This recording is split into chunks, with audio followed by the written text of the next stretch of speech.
আসসালামু আলাইকুম প্রিয় ভিউয়ার্স, কৃষিজের অন্তরে ইউটিউব চ্যানেলের পক্ষ থেকে জানাচ্ছি আন্তরিক প্রীতি ও শুভেচ্ছা। তো আজকে আমি দেখাবো আপনাদের দুইটা ঘারল। আমি বাজারে গেছিলাম, শাহজাহানপুর জেলা শাহজাহানপুর বাজার। এটা হলো কিশোরগঞ্জ জেলার নিকলি থানা, শাহজাহানপুর ইউনিয়নের পাশেই বাজার। তো ওইখানে যায় দেখি দুইটা পাটা মাশাআল্লাহ অনেক সুন্দর, লেজের কোয়ালিটি অনেক ভালো, দেখেন 100% অরিজিনাল দুইটা পাটা। তো আমি ব্যাপারী জিজ্ঞেস করলাম কত টাকা বিক্রি করবেন, কি আসো বিষয়। তো ব্যাপারী বললো যে পাটাটা বড় আছে ওই পাটাটা বিক্রি করবো হইল 20,000 টাকা হলে বিক্রি করে দিব, আর যে ছোটো পাটাটা ওইটা 15,000 টাকা হলে বিক্রি করব। দুইটা পাটার same quality, same get up, same colour. তো বড় পাটাটার 2 দাঁত আর ছোটোটা এখনো দাঁতে নাই।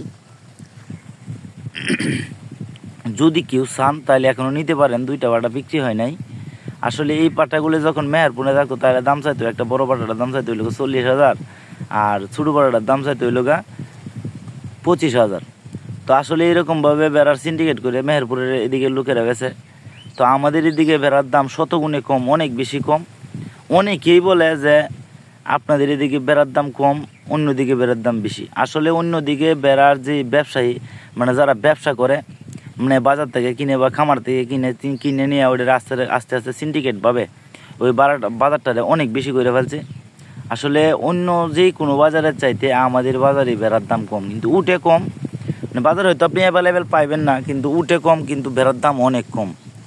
তো ওই পাটাগুলো দেখেন, দুইটা পাটা শতভাগ অরিজিনাল। যে কেউ চাইলে আসলে নিতে পারেন, এখনো বিক্রি হয় না। আর ব্যাপারীর নাম্বারটা আমি নিয়েছিলাম, তো যোগাযোগের মাধ্যমে নিতে পারবেন। বড় বেড়াটা বলছে যে একদম 20,000, আর ছোটো বেড়াটার দাম হইল একদম 15,000। তো আসলে আমাদের এদিকে বেড়ার দাম কম, জানি না মেহেরপুরের দিকে কি জন্য এত বেশি দাম। মাঝে মধ্যে মনটা চাই যে আমাদের এদিকে থেকে বেড়া কিনে মেহেরপুরের এদিকে যায় বিক্রি করি। আমাদের এদিকে যত ভালোই গারলই হোক 12 থেকে 14,000 টাকার উপরে কোনো গারল নাই। আর মেহেরপুরের এদিকে একটা গারলের দাম 25,000, 30,000, 35,000 টাকা মা গারল। তা আসলে ওইটা কোনো রকমের সিন্ডিকেটেড আমি জানি না। আসলে ওই দিক থেকে যারাই বেড়া কিনে আনছে তারাই লসের সম্মুখীন, 100% আমি বলতে পারি তারাই লসের সম্মুখীন।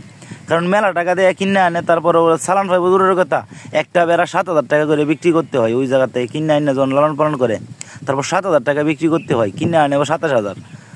তো আসলে এইরকম লোভনীয় ভিডিও কেউ দেখেন না, আর এরকম বললেন না যে ওটা সোনার কোনি, সোনা বলতে কিছু নাই। আসলে ওইটা বিক্রি হয় মাংসের দরে।